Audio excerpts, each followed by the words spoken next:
The C-SPAN networks bring you long-form public affairs programming from the nation's capital and are a public service of your television provider. C-SPAN, created by cable.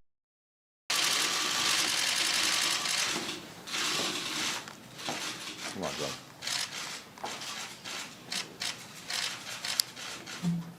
Good morning.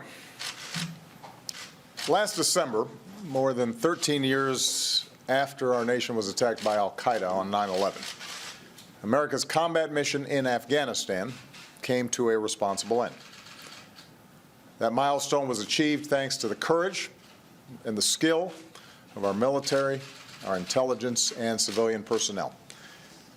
They served there with extraordinary skill and valor, and it's worth remembering especially the more than 2,200 American patriots who made the ultimate sacrifice in Afghanistan. I visited our troops in Afghanistan last year to thank them on behalf of a grateful nation. I told them they could take great pride in the progress that they helped achieve. They struck devastating blows against the al-Qaeda leadership in the tribal regions, delivered justice to Osama bin Laden, prevented terrorist attacks, and saved American lives. They pushed the Taliban back so the Afghan people could reclaim their communities, send their daughters to school, and improve their lives. Our troops trained Afghan forces so they could take the lead for their own security and protect Afghans as they voted in historic elections, leading to the first democratic transfer of power in their country's history. Today, American forces no longer patrol Afghan villages or valleys. Our troops are not engaged in major ground combat against the Taliban. Those missions now belong to Afghans, who are fully responsible for securing their country. But, as I've said before, while America's combat mission in Afghanistan may be over, our commitment to Afghanistan and its people endures. As Commander-in-Chief, I will not allow Afghanistan to be used as safe haven for terrorists to attack our nation again. Our forces therefore remain engaged in two narrow but critical missions: training Afghan forces and supporting counterterrorism operations against the remnants of al-Qaeda. Of course, compared to the 100,000 troops we once had in Afghanistan, today fewer than 10,000 remain in support of these very focused missions. I meet regularly with my national security team, including commanders in Afghanistan, to continually assess, honestly, the situation on the ground, to determine where our strategy is working and where we may need greater flexibility. I've insisted consistently that our strategy focus on the development of a sustainable Afghan capacity and self-sufficiency. And when we've needed additional forces to advance that goal, or we've needed to make adjustments in terms of our timetables, then we've made those adjustments. Today, I want to update the American people on our efforts. Since taking the lead for security earlier this year, Afghan forces have continued to step up. This has been the first fighting season where Afghans have largely been on their own, and they are fighting for their country bravely and tenaciously. Afghan forces continue to hold most urban areas, and when the Taliban has made gains, as in Kunduz, Afghan forces, backed by coalition support, have been able to push them back. This has come at a very heavy price. This year alone, thousands of Afghan troops and police have lost their lives, as have many Afghan civilians. At the same time, Afghan forces are still not as strong as they need to be. They are developing critical capabilities: intelligence, logistics, aviation, command and control.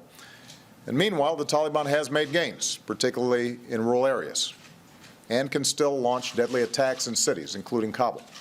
Much of this was predictable. We understood that as we transitioned, that the Taliban would try to exploit some of our movements out of particular areas, and that it would take time for Afghan security forces to strengthen. Pressure from Pakistan has resulted in more al-Qaeda coming into Afghanistan, and we've seen the emergence of an ISIL presence. The bottom line is, in key areas of the country, the security situation is still very fragile, and in some places, there's risk of deterioration.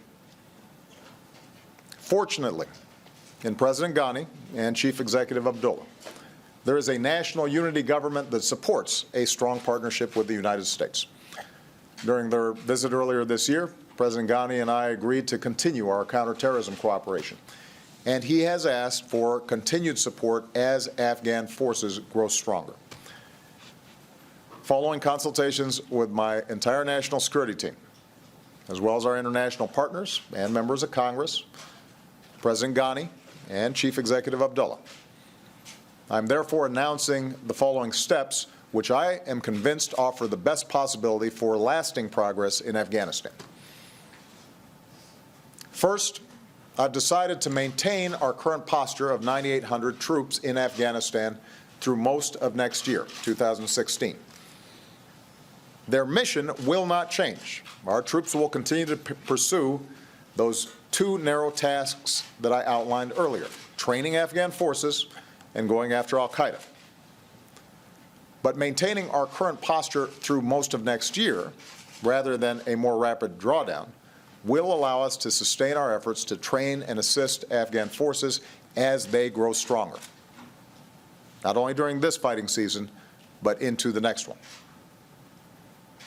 Second, I've decided that instead of going down to a normal embassy presence in Kabul by the end of 2016, we will maintain 5,500 troops at a small number of bases, including at Bagram, Jalalabad in the east, and Kandahar in the south. Again, the mission will not change. Our troops will focus on training Afghans and counterterrorism operations. But these bases will give us the presence and the reach our forces require to achieve their mission. In this sense, Afghanistan is a key piece of the network of counterterrorism partnerships that we need from South Asia to Africa to deal more broadly with terrorist threats quickly and prevent attacks against our homeland. Third, we will work with allies and partners to align the steps I'm announcing today with their own presence in Afghanistan after 2016. In Afghanistan, we are part of a 42-nation coalition, and our NATO allies and partners can continue to play an indispensable role in helping Afghanistan strengthen its security forces, including respect for human rights. And finally, because governance and development remain the foundation for stability and progress in Afghanistan, we will continue to support President Ghani and the National Unity Government as they pursue critical reforms.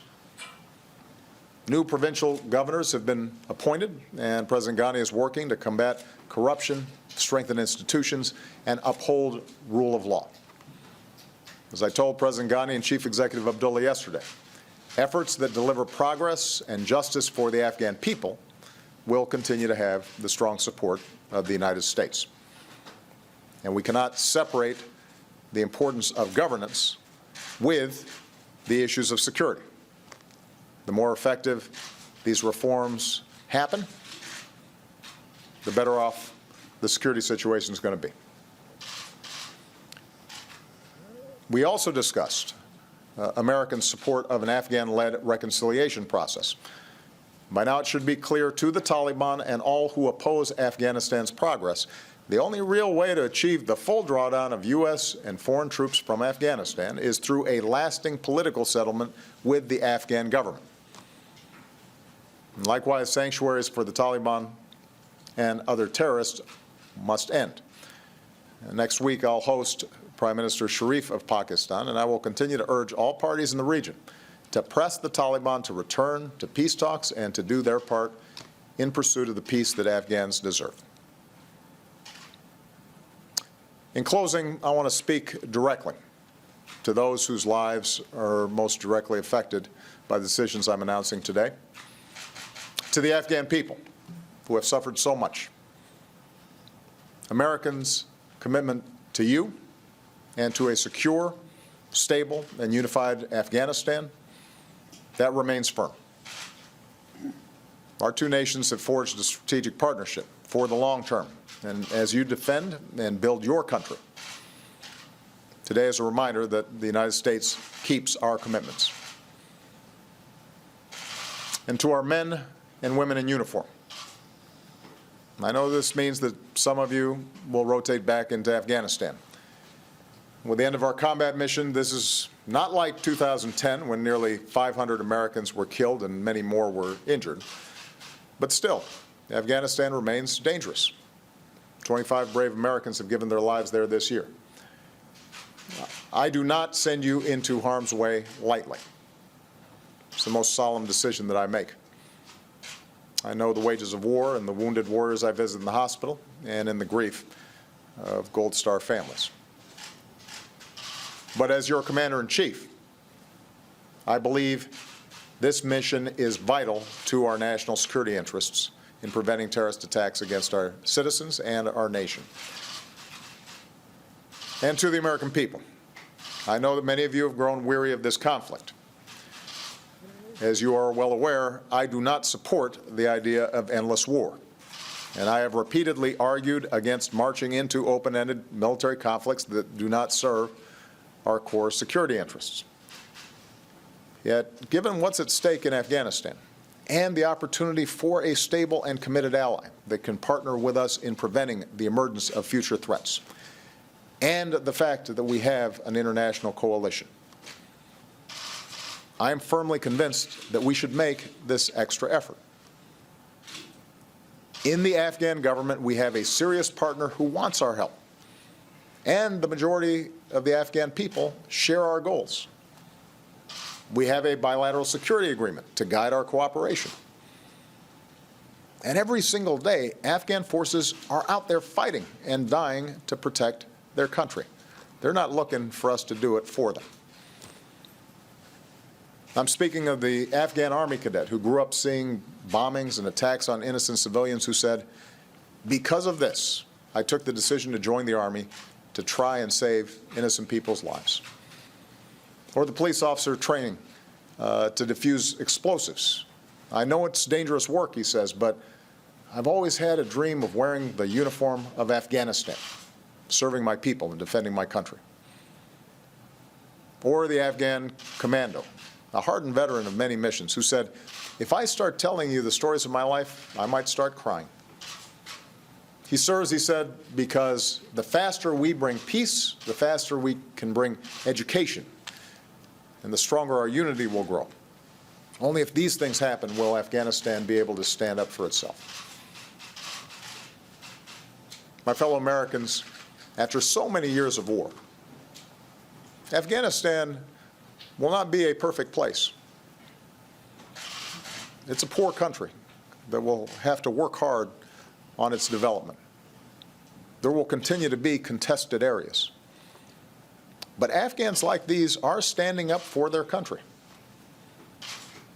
If they were to fail, it would endanger the security of us all. And we've made an enormous investment in a stable Afghanistan. Afghans are making difficult but genuine progress. This modest but meaningful extension of our presence, while sticking to our current narrow missions, can make a real difference. It's the right thing to do. May God bless our troops and all who keep us safe, and may God continue to bless the United States of America. Mr. President, can you tell us how disappointing this decision is for you? Can you tell us how disappointing this decision is for you? This decision is not disappointing. Continually, my goal has been to make sure that we give every opportunity for Afghanistan to succeed while we're still making sure that we're meeting our core missions. And as I've continually said, my approach is to assess the situation on the ground, figure out what's working, figure out what's not working, make adjustments where necessary. This isn't the first time those adjustments have been made. This won't probably be the last. What I'm encouraged by is the fact that we have a government that is serious about trying to deliver security and the prospects of a better life for the Afghan people. We have a clear majority of the Afghans who want to partner with us and the international community to achieve those goals.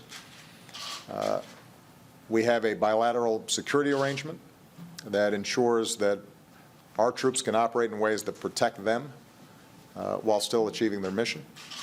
And we've always known that we had to maintain a counterterrorism operation in that region in order to tamp down any reemergence of active al-Qaeda networks or other networks that might do us harm. So this is consistent with the overall vision that we've had. And frankly, we anticipated, as we were drawing down troops, that there would be times where we might need to slow things down or fill gaps in Afghan capacity. And this is a reflection of that. And it's a dangerous area. So part of what we're constantly trying to balance is making sure that Afghans are out there, they're doing what they need to do, but that we are giving them a chance to succeed, and that we're making sure that our force posture in the area for conducting those narrow missions that we need to conduct, we can do so relatively safely. There's still risks involved, but force protection, the ability of our embassies to operate effectively, those things all factor in. And so we've got to constantly review these approaches. The important thing I want to emphasize, though, is that the nature of the mission has not changed, and the cessation of our combat role has not changed.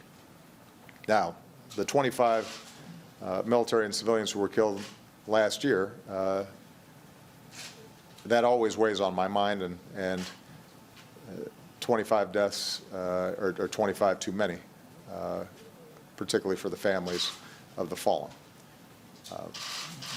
But understand, relative to what was involved when we were in an active combat role and actively engaged in war in Afghanistan, was a very different scenario. So here you have a situation where we have clarity about what our mission is. We've got a partner who wants to work with us. We're going to continually make adjustments to ensure that we give the best possibilities for success. And I suspect that we will continue to evaluate this going forward, as will the next president. And as conditions improve, we'll be in a position to make further adjustments. But I'm absolutely confident this is the right thing to do, and I'm not disappointed, because my view has always been, how do we achieve our goals while minimizing the strain and exposure on our men and women in uniform, and make sure that we are constantly encouraging and sending a message to the Afghan people. This is their country, and they've got to defend it. But we're going to be a steady partner for them. Okay? Thank you, everybody.